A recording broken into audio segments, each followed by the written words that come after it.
Perkenalkan, kami mahasiswa Fakultas Kesehatan Masyarakat Universitas Airlangga di Banyuwangi. Halo teman-teman semua, selamat pagi atau kapanpun kamu mendengarkan audio visual ini, dimanapun dan dalam kegiatan apapun kamu mendengarkan audio visual Kespro, Kesehatan Reproduksi. Audio visual Kespro ini nantinya akan membahas tentang kanker payudara, yang memiliki tujuan memberikan pengetahuan serta edukasi pada kamu para perempuan mengenai kanker payudara, beserta apa saja sih faktor risiko dan upaya pencegahan kanker payudara sejak dini.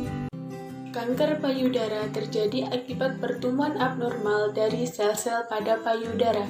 Pertumbuhan abnormal ini diduga disebabkan oleh mutasi gen yang diturunkan secara genetik. Menurut Murray 1997, kanker adalah pertumbuhan sel yang tidak terkontrol, yang mempunyai kemampuan dalam menginvasi dan bermetastasis. Kanker payudara merupakan keganasan pada jaringan payudara yang dapat berasal dari epitel ductus maupun nobulusnya. Kanker payudara merupakan salah satu jenis kanker yang terbanyak di Indonesia.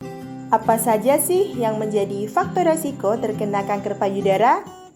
Resiko terkena kanker payudara akan menjadi lebih tinggi apabila seorang wanita memiliki ikatan darah dengan keluarga yang pernah menderita kanker payudara.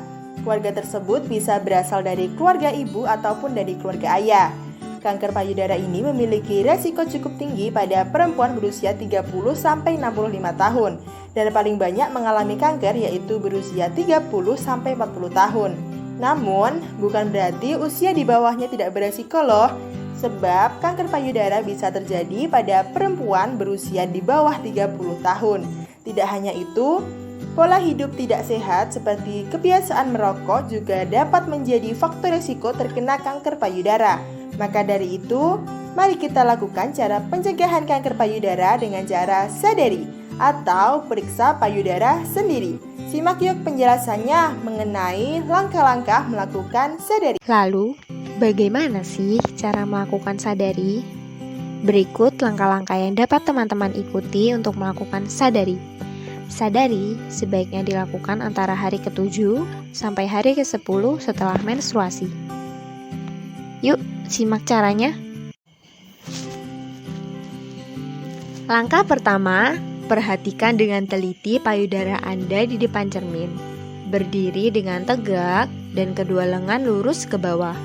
Cermati bila ada perubahan pada bentuk dan permukaan kulit payudara, pembengkakan, dan atau perubahan pada puting.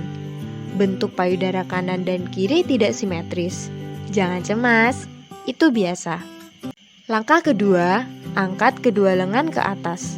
Tekuk siku dan posisikan tangan di belakang kepala. Dorong siku ke depan, lalu cermati apakah terdapat perubahan-perubahan seperti cekungan atau benjolan pada payudara. Selanjutnya, dorong siku ke belakang dan cermati kembali apabila terdapat cekungan atau benjolan pada payudara. Langkah ketiga, posisikan kedua tangan pada pinggang. Condongkan bahu ke depan sehingga payudara menggantung. Dan dorong kedua siku ke depan, lalu kencangkan atau kontraksikan otot dada Anda. Cara ini akan menegakkan otot-otot dada Anda sehingga perubahan-perubahan seperti cekungan atau benjolan akan lebih terlihat. Lalu langkah yang keempat yaitu angkatlah lengan kiri ke atas dan tekuk siku sehingga tangan kiri memegang bagian atas punggung. Lalu rabahlah payudara kiri dengan 3 ujung jari tengah tangan kanan yang dirapatkan. Perabaan dapat dilakukan dengan cara gerakan memutar dengan tekanan lembut dimulai dari atas bergerak ke tengah ke arah puting susu. Lalu gerakan dari atas ke bawah dan sebaliknya. Gerakan dari bagian luar payudara ke arah puting susu.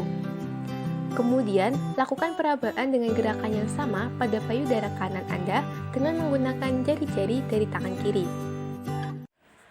Lalu langkah yang kelima, tekan secara pelan daerah di sekitar puting kedua payudara dan amatilah apakah terdapat keluar cairan yang tidak normal seperti putih kekuning-kuningan yang terkadang bercampur darah. Pada wanita yang masih menyusui, bedakan dengan ASI. Apabila hal itu terjadi, maka berkonsultasilah dengan dokter. Pada proses ini dapat dilakukan saat mandi dengan menggunakan air sabun untuk memudahkan melakukan gerakannya. Lalu pada langkah ke-6, bisa dilakukan melalui posisi tiduran. Letakkan bantal di bawah pundak kanan, angkat lengan ke atas, cermati payudara kanan, dan lakukan 3 pola gerakan seperti sebelumnya. Dengan menggunakan ujung jari-jari, tekan-tekan seluruh bagian payudara hingga ke sekitar ketiak. Berilah perhatian khusus pada payudara bagian atas tepi luar dekat lipat ketiak, karena tumor payudara banyak ditemukan di daerah tersebut. Sudah cek payudaramu? Ayo deteksi dini dan cegah kanker payudara dengan cara sadari.